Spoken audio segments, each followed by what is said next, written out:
Λοιπόν, τώρα θα μιλήσουμε για την διάθλαση. Θα κάνουμε ένα πείραμα διαθλάσεως, απλώς τώρα θα εξηγήσουμε λίγο τι γίνεται σε αυτό το πείραμα. Εδώ έχουμε ένα πρίσμα το οποίο αποτελείται από πυκνό μέσο. Υποτίθεται ότι είναι κόκκι πολυστυρενίου. Εν πάση περιπτώσει είναι ένα πρίσμα από κάποιο πυκνό μέσο και γύρω-γύρω αέρας ή αραιό μέσο. Ας υποθέσουμε λοιπόν ότι στέλνουμε μία ακτίνα να πέσει κάθετα σε αυτή την πρόσωψη του πρίσματος. Κάθετη πρόσπτωση πάει να πει ότι η γωνία προσπτώσεως είναι 0. Γιατί τη γωνία προσπτώσεως τη μετράμε σε σχέση με την κάθετη στο σημείο. Οπότε, αν εφαρμόσουμε τον νόμο της διαθλάσεως εδώ στο σημείο Β, θα έχουμε δείκτη διαθλάσεως του αέρα επί το ημίτονο του 0, μας κάνει δείκτη διαθλάσεως του πρίσματος επί το ημίτονο της γωνίας, κατά την οποία θα συνεχίσει μες στο πρίσμα. Επειδή το ημίτονο του 0 είναι 0, πάει να πει ότι και το ημίτονο θ θα είναι 0, άρα η γωνία θ θα είναι 0, που σημαίνει ότι θα συνεχίσει πάνω σε αυτή τη γραμμή. Τώρα, όταν θα φτάσει στο γ, τότε η γωνία προσπτώσεως θα είναι αυτή εδώ η θ, που βλέπετε, και αν εφαρμόσουμε στο γ τον νόμο της διαθλάσεως, θα έχουμε δείκτη διαθλάσεως του πυκνού μέσου επί το ημίτονο θ, μας κάνει δείκτη διαθλάσεως του αέρα επί το ημίτονο φ. Επειδή όμως ο δείκτης διαθλάσεως του πυκνού μέσου είναι πιο μεγάλος από το δείκτη διαθλάσεως του αραιού μέσου, άρα το ημίτονο θ θα είναι μικρότερο από το ημίτονο φ, και επειδή η συνάρτηση ημίτονο είναι γνησίως αύξουσα στο πρώτο τεταρτημόριο, το θ θα είναι μικρότερο από το φ, οπότε βλέπετε ότι η ακτίνα θα αποκλίνει σε αυτή την διεύθυνση. Τώρα, επομένως, ο δείκτης διαθλάσεως του πρίσματος, που αποτελείται από κόκκους πολυστυρενίου και είναι το πυκνό μέσο, δίνεται από αυτήν την εξίσωση.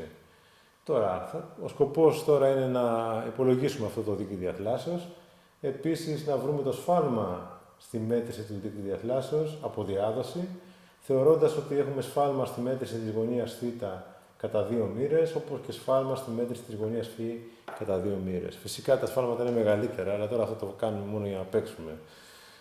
Επίσης, μπορούμε να βρούμε τη σχετική απόκλιση του δείκτη διαθλάσεως που θα βρούμε από το δείκτη διαθλάσεως που δίνει ένα καλό πείραμα για το πολυστυρένιο, το οποίο για τις συχνότητες αυτές που λέμε για τα 10,5 GHz από τη βιβλιογραφία είναι κοντά στο 1,6. Και αυτά ολοκληρώνουν το τι πρέπει να κάνετε στην άσκηση της διαθλάσεως στην επεξεργασία των μετρήσεων. Και τώρα δείχνουμε πώς στείνουμε τη διάθλαση πειραματικά. Χρειαζόμαστε αυτό εδώ που είναι μια βάση.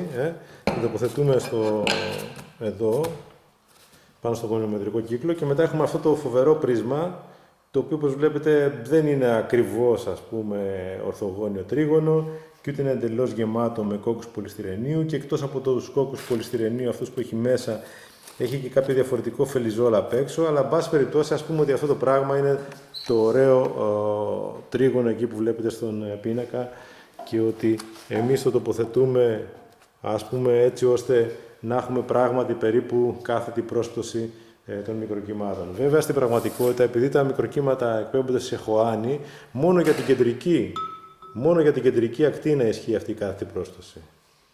Επομένως, όλα όσα κάνουμε τώρα εδώ είναι πολύ προσεγγιστικά, αλλά εν πάση περιπτώσει κάπως έτσι είναι η διάταξη που αντιστοιχεί σε αυτό που βλέπετε στον πίνακα.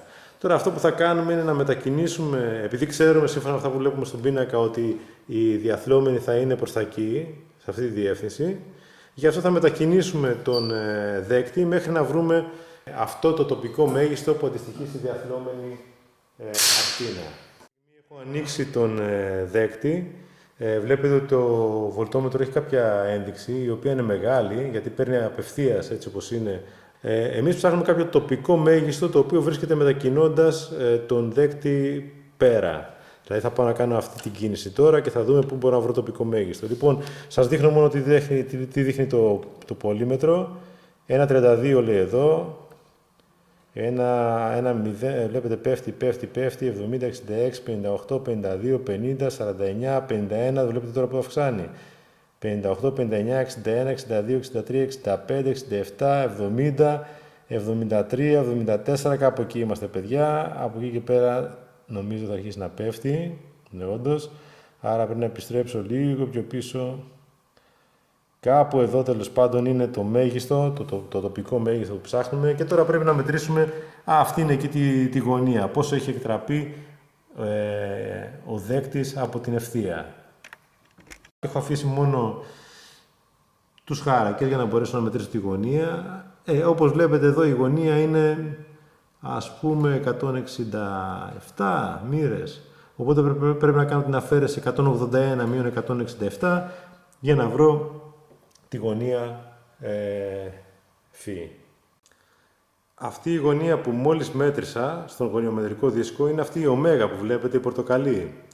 Δηλαδή η γωνία φ που με ενδιαφέρει είναι το θ και ω. Λοιπόν, λέγαμε ότι αυτό που μόλις μέτρησα ήταν αυτό το ω. Εγώ χρειάζομαι τη γωνία φ. Η γωνία φ λοιπόν είναι το θ και το ω, όπου θ είναι αυτή εδώ η γωνία.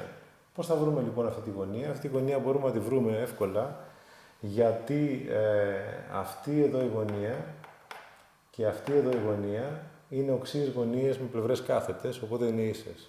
Δηλαδή, για να μπορέσουμε να υπολογίσουμε τη θ τώρα, πρέπει να μετρήσουμε την γωνία, αυτή την κάτω γωνία, την κάτω οξία γωνία του πρίσματος. Και θα δούμε τώρα πώς το κάνουμε αυτό πάνω στο πρίσμα.